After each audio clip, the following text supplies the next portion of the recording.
ஆனால் அது ரொம்ப தப்புங்கண்ணே. அது யார் போட்டாங்களோ ரொம்ப தப்பு. அது போஸ்ட் ப்ரொடக்ஷன் ஸ்டூடியோ, அவங்க எல்லாம் அதுக்கு உத்தரவாதம் கொடுக்கணும். காரணம், வந்திருக்கக்கூடிய அந்த 3 நிமிஷம் 4 நிமிஷம் சில இடத்துல முழு படங்குறாங்க. நான் தேர்தலுக்கு பிறகு ஜனநாயகன் படத்தை நான் தியேட்டர்ல போய் பார்ப்பேன். ஒரு நிமிஷம் நான் தெளிவா சொல்றேன். ஏன்னா ஆதவ அர்ஜுன் தேவையில்லாம பாரதிய ஜனதா கட்சி அண்ணன் முருகன் பேரெல்லாம் தேவையில்லாம அவர் இழுக்கிறார்.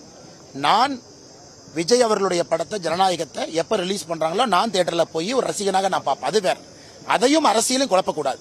நான் இன்னைக்கு பாரதிய ஜனதா கட்சி பொறுப்பில் இருக்கக்கூடிய ஒரு மனிதன், தொண்டனா இருக்கிறேன், சில இடத்துல தலைவனாகவும் இருக்கிறேன். நான் ஜனநாயக படத்தை போய் தியேட்டர்ல பார்ப்பேங்கிறேன். அதனால தயவு செய்து பொதுமக்கள் யாரும் இந்த மாதிரி வந்தாலும் பார்க்காதீங்க. அது எத்தனையோ பேருடைய உழைப்பு, எத்தனையோ பேருடைய ரத்தம், எத்தனையோ பேருடைய வியர்வை, ப்ரொடக்ஷன் கம்பெனியுடைய பணம். அந்த மாதிரி வந்தா கூட ஸ்கிப் பண்ணிட்டு போயிருங்க. யாராவது இந்த வீடியோ அனுப்பிச்சா கூட பார்க்காதீங்க. அதனால தமிழக வெற்றி கழகம் தேவையில்லாம திரு முருகன் அவர்களுடைய பெயரை, மத்திய இணையமைச்சருடைய பெயரை உள்ள இழுக்கக்கூடாது. அது அரசியல் அநாகரிகம். நீங்க யாரு தப்புனாங்களோ போலீஸ் கம்ப்ளைண்ட் கொடுத்து அவங்கள உள்ள கொண்டு வந்து முட்டி தட்டுங்க.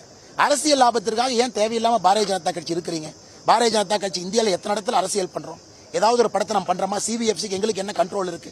தேவையில்லாம ஏன் ஆதவ அர்ஜுன் அவர்களோ தமிழக வெற்றி கழகத்தினுடைய தலைவர்களோ சில பேர் ட்விட்டர்ல சொல்லக்கூடிய கருத்தையும் வன்மையாக இந்த நேரத்தில் நான் கண்டிக்கிறேன்.